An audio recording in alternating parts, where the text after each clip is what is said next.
Paz a todos, meu nome é Matheus de Assis, eu faço parte do canal Somente por Cristo e hoje eu vim trazer uma palavra e ela está em João 8,34 e diz: Replicou-lhes Jesus, em verdade vos digo, todo aquele que comete pecado é escravo do pecado.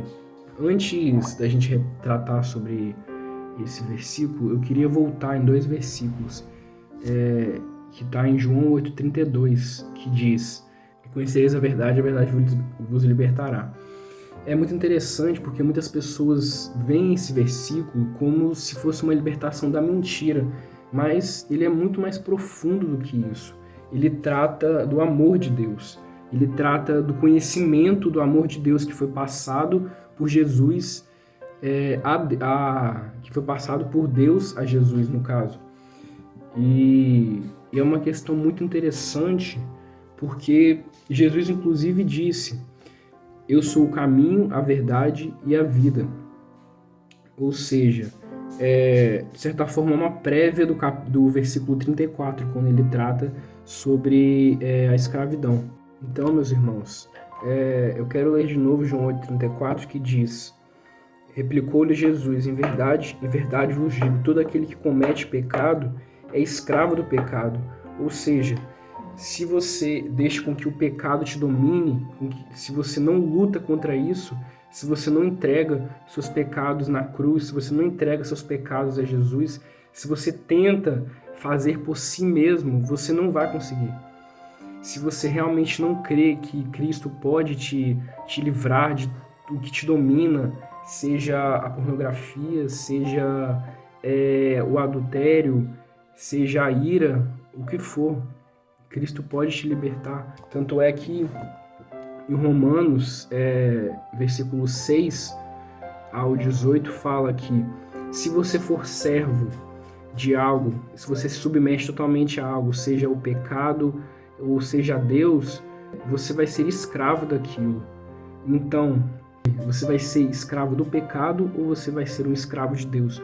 Porque não existe prazer maior na vida do que você servir a Deus. Não existe prazer maior para um cristão, um verdadeiro cristão, servir a Deus. Agora voltando a João 8,35, que diz: O escravo não fica sempre na casa, o filho sim, para sempre. Já no versículo 36, ele diz: Se, pois, o filho vos libertar, verdadeiramente sereis livres. Que eu acho interessante disso aqui, tem uma passagem em Gálatas que fala perfeitamente sobre isso.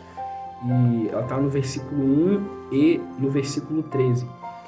E ela diz assim: Foi para a liberdade que Cristo nos libertou. Portanto, permaneçam firmes e não se deixem submeter novamente a um jugo de escravidão.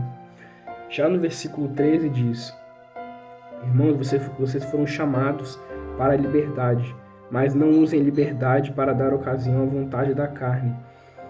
Ao contrário, sirvam uns aos outros, mediante o amor. Ou seja, a luta é constante, a luta que nós temos é diária, nós não podemos fraquejar. Eu não estou dizendo que eu, Matheus, sou perfeito, jamais serei perfeito. Mas a questão é que devemos, acima de tudo, lutar contra isso. Antes de encerrar, eu queria contar a vocês uma historinha. E ela é basicamente o seguinte: um homem chamado Cristão, ele tinha uma vida comum com a família dele, um vilarejo. E certa feita que ele estava sozinho, um homem chamado Evangelista veio e confrontou ele. E ali ele disse que ele tinha um caminho a seguir, um caminho a buscar. E ele sentia que a vida dele não fazia sentido, ele sentia que a vida dele tinha perdido o foco. E nisso, esse evangelista mostrou o caminho de Deus a ele. E ele tentava de todas as formas possíveis mostrar esse caminho à família dele, só que a família dele relutava e relutava. Nisso, um dia ele decidiu sair de casa, ele decidiu buscar esse caminho. E ele teve muitas lutas no caminho, várias pessoas tentaram impedir ele caiu várias vezes, porém ele permaneceu neste caminho. E o outro homem neste caminho encontrou ele e esse homem era chamado intérprete. E esse intérprete tinha basicamente a função de mostrar a ele qual a finalidade do pecado, qual o salário do pecado, no caso, a morte. E esse intérprete levou ele em certo lugar. E esse certo lugar tinha um homem que era cabisbaixo e que já não tinha percepção de vida, ele já não tinha vontade de viver.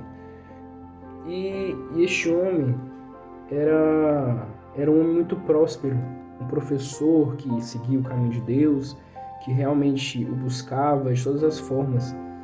E o cristão, ele perguntou pro homem, no caso, por que ele estava daquele jeito. E ele disse bem assim: sou o que não era antes, cristão. E o que eras antes? E ele disse: era um professor próspero e honesto, tanto aos meus olhos quanto aos olhos dos outros. Porém, depois ele disse que se tornou um homem esperançoso por um único motivo, que foi uma pergunta que o intérprete fez para ele.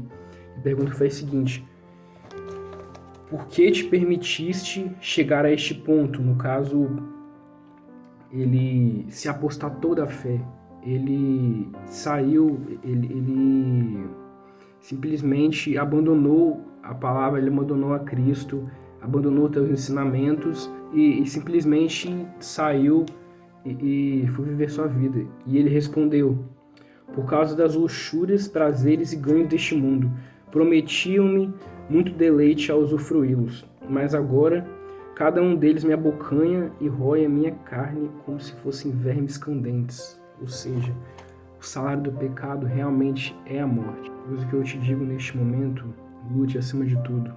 Não perca Cristo. Não deixe de buscar a Ele, que seja um dia sequer. Não perca essa fé. Então, o que eu vos digo, meus irmãos, que lutem, porque o fim está próximo. Agradeço a todos por acompanhar até aqui. Graça e paz a todos.